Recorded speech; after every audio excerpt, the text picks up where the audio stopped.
What do you see in the next 10 years? Stuff like this kind of technology. What's the biggest impact you foresee? I mean, you hope to see? Emilia said it, which was, the idea of being able to take measures and predict treatment efficacy is huge. And I agree, it needs to be research-driven. We're also starting from a research-driven approach and empowering, hopefully, companies like Thymia to do that research as well.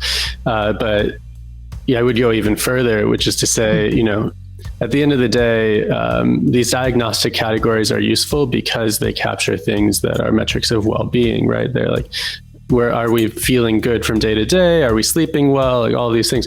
But we could, in principle, take these sort of objective proxies of well-being and subjective measures and have this kind of multidimensional space as an output that we want to track.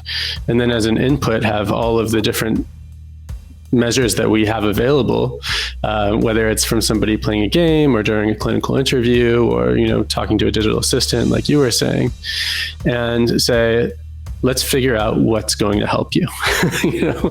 That I think is the future, rather than creating all of these different kind of categories and discretizations. At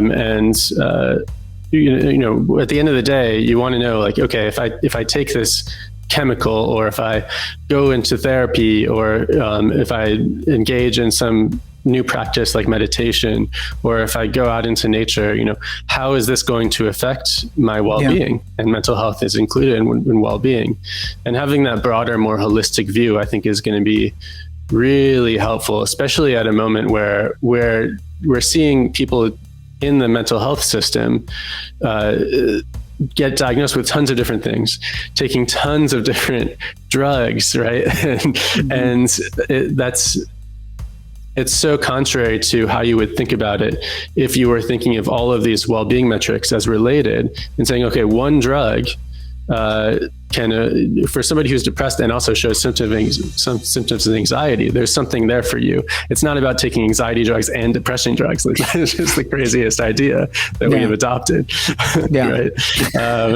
And so thinking about all of these things as interrelated and holistic and that can be optimized together, I think there's a way that in 10 years, the mental health system could look completely different if we're able to adopt that effectively.